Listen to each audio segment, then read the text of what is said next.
For those of you who are always on the go, remember mindful moments. Bite-sized knowledge, right? Exactly. Perfect for those mental snacks throughout the day. Narrated by AI, too. Ever get that feeling like, the truths people just kind of hand you are more like comforting myths? Yeah. Today we're diving deep into Christopher Hitchens' God is Not Great. How religion poisons everything. A book that really, doesn't shy away from challenging those myths. No, it certainly doesn't. It too. Hitchens, Yeah. known for that sharp intellect. Yeah. And even sharper critiques of religion. Right. Lays out some pretty bold arguments. Yeah. So get ready for some serious aha moments. For sure. Yeah. But, Hitchens isn't just kind of throwing out these provocative statements. He starts with, relatable experiences. Right. Like his childhood encounter with a well-meaning teacher. Yeah. Mrs. Watts. Mrs. Watts, yeah.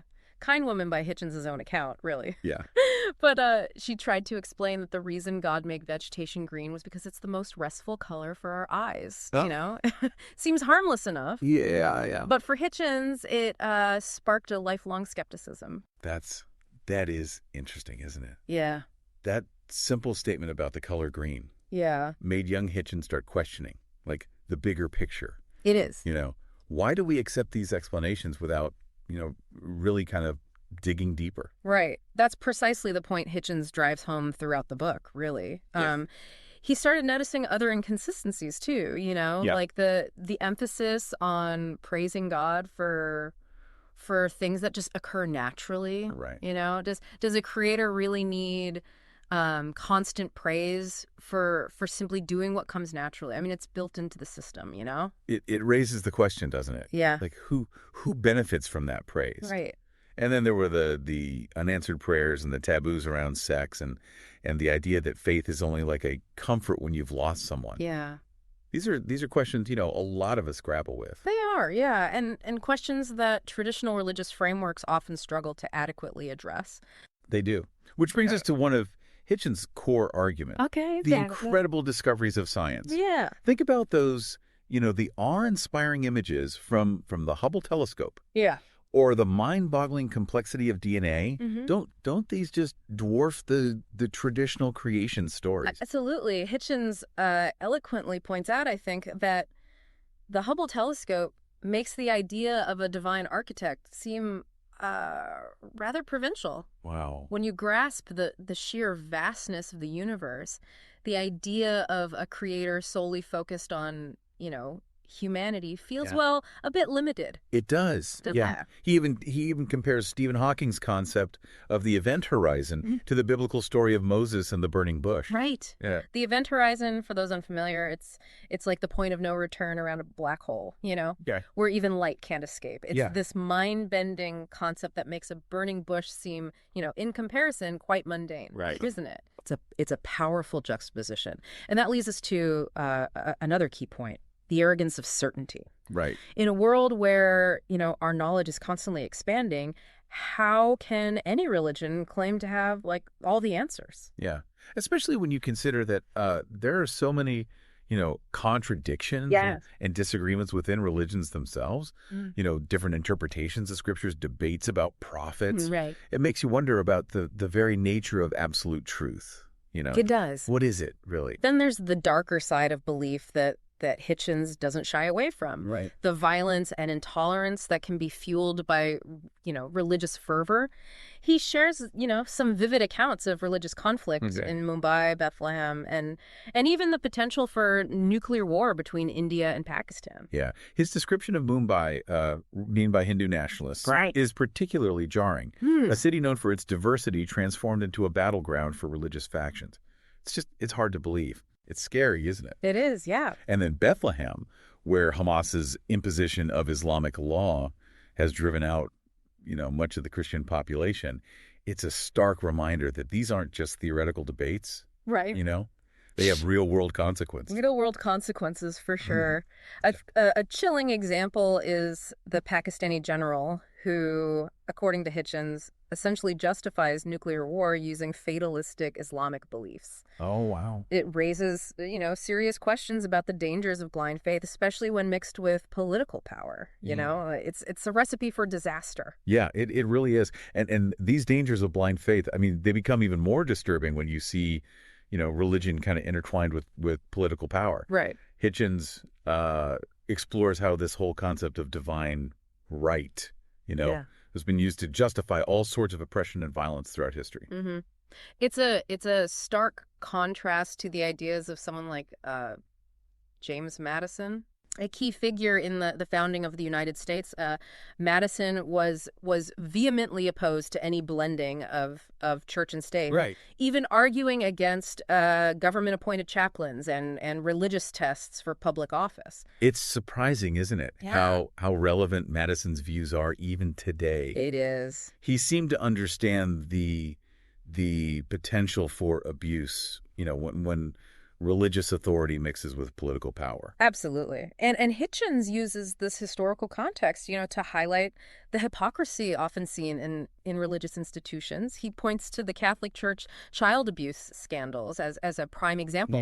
Yeah. How can an institution demand respect and moral authority, right, while simultaneously covering up such horrific acts? It makes you question, doesn't it? It does, yeah. The very foundations of these institutions. Yeah. And speaking of questioning the foundations, Hitchens takes on another sacred cow.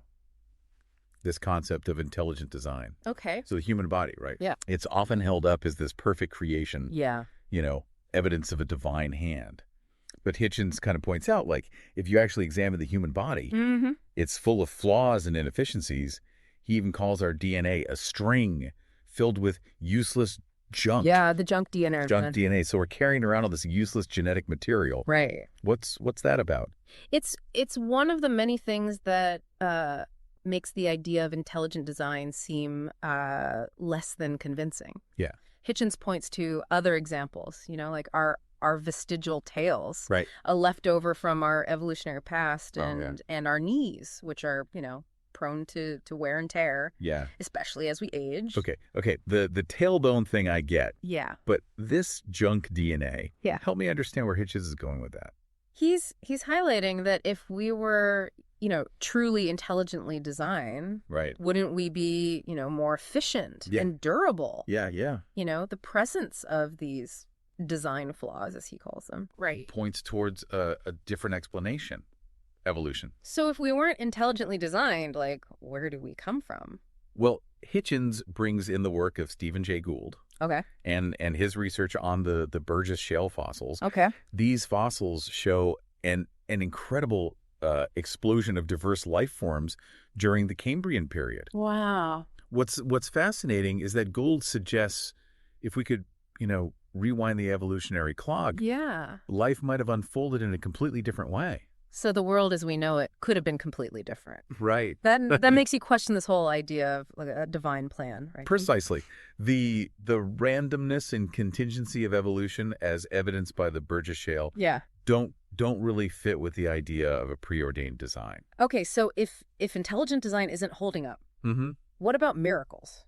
Surely those are proof of, divine intervention. Well, Hitchens was deeply skeptical of miracles. Okay. Believing that many could be explained by, natural phenomena right. or even trickery. He uses the example of Mother Teresa and the supposed divine light that was captured in the documentary. I remember hearing about that. Yeah. Yeah, it was seen as evidence of, her saintliness. Right. But the filmmaker later admitted that the divine light was simply a result of using a new type of film stock. It was a technical artifact, not a miracle. Wow. That's a pretty big debunking. It is. It makes you realize, how easily our perceptions can be manipulated. Right. Especially when we want to believe in something. Yeah, absolutely. And that manipulation is something Hitchens was acutely aware of, especially from his own experience. Oh, really? Yeah. He recounts his time as a Marxist, right. initially drawn to its seemingly rational and utopian vision. So he was looking for an alternative to religion. Yeah. But found Marxism wasn't so different after all. Right. He came to realize that Marxism, like religion, had its own set of, rigid dogmas. And a potential for tyranny.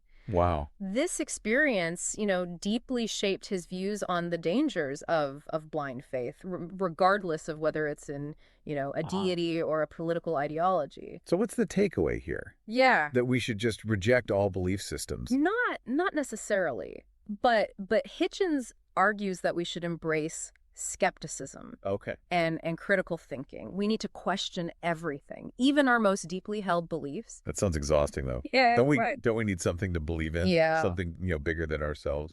It's a valid point, but Hitchens suggests that meaning and purpose aren't found in, ancient texts. Yeah. Or pronouncements from on high. They come from, our relationships. Right. Our experiences, our pursuit of knowledge and beauty in the world around us. So it's about finding meaning in the human experience itself. Exactly. And recognizing that, we're all in this together, trying to make sense of this vast and awe-inspiring universe. Yeah, it is. It's a shift in perspective, isn't it? It is. To find meaning in the human experience itself rather than relying on, these external sources. Right. But how do we navigate a world where those external sources often hold so much power? That's where Hitchens takes us into some unsettling territory. He explores the concept of totalitarianism as a form of secular religion. Secular religion. Okay, how does that work? Well, think about the characteristics of totalitarian regimes. Okay. Absolute power concentrated in a leader or party. Right. Suppression of any dissent, a rigid ideology that controls every aspect of life. Yeah, that does not sound like a picnic. Not at all. Yeah. And Hitchens argues that these regimes, they demand the same kind of unwavering faith and obedience as traditional religions. So instead of a god, you have a dictator. Right. And the ideology becomes the sacred text. Precisely. North Korea, with its cult of personality around the Kim dynasty, Right. is a perfect example. And Hitchens brings in the work of Hannah Arendt here. Yeah. Who studied the rise of totalitarian regimes. Right. Didn't she say something about blind faith being a key ingredient? Or Arendt here argued that totalitarianism thrives on this dangerous combination of uncritical faith in a leader and the suppression of individual thought. Right. It's the same dynamic we've been talking about with religion, Right. Surrendering your critical thinking to a higher power, whether it's a deity or a dictator. So what's the antidote to this? Yeah. How do we protect ourselves from falling into that trap? Hitchens' answer is, once again, skepticism. Skepticism. What? So just doubt everything. Not necessarily. It's about, demanding evidence, Yeah. questioning assumptions, being open to changing your mind when presented with new information. It's about taking responsibility for your own thinking, isn't it? It is. Not letting others dictate what you believe. Yeah, exactly. Hitchens quotes the German playwright and philosopher Gotthold Lessing, Okay. who said, "We have no choice but to challenge those who claim to know the absolute truth." Wow. It's a powerful, powerful call to action. So if we're supposed to be skeptical of religion, of ideology, Yeah. and even those in power, Right. where does that leave us? What do we base our lives on? That's the question Hitchens wants us to grapple with. He doesn't offer any easy answers, but suggests that meaning and purpose aren't, given to us. Yeah. They're created through our actions, our relationships, our pursuit of knowledge and beauty. It's about finding meaning in the human experience itself. Right. It's a challenging idea, but also kind of liberating, don't you think? I think so. Absolutely. It's about recognizing the power we have to shape our own lives and the world around us. If you are ready to explore these ideas further, I highly recommend checking out God Is Not Great yourself. It's a thought-provoking, It is. sometimes uncomfortable read, Yeah. but definitely worth the effort. Absolutely. And if you enjoyed this deep dive into Christopher Hitchens' work, Yes. make sure to subscribe to the deep dive and share this episode with your friends. We're constantly exploring new and challenging ideas, things that make you question what you think you know. And we've included a purchase link for the book in the show notes, just for you. Keep those minds sharp and never stop questioning. Until next time.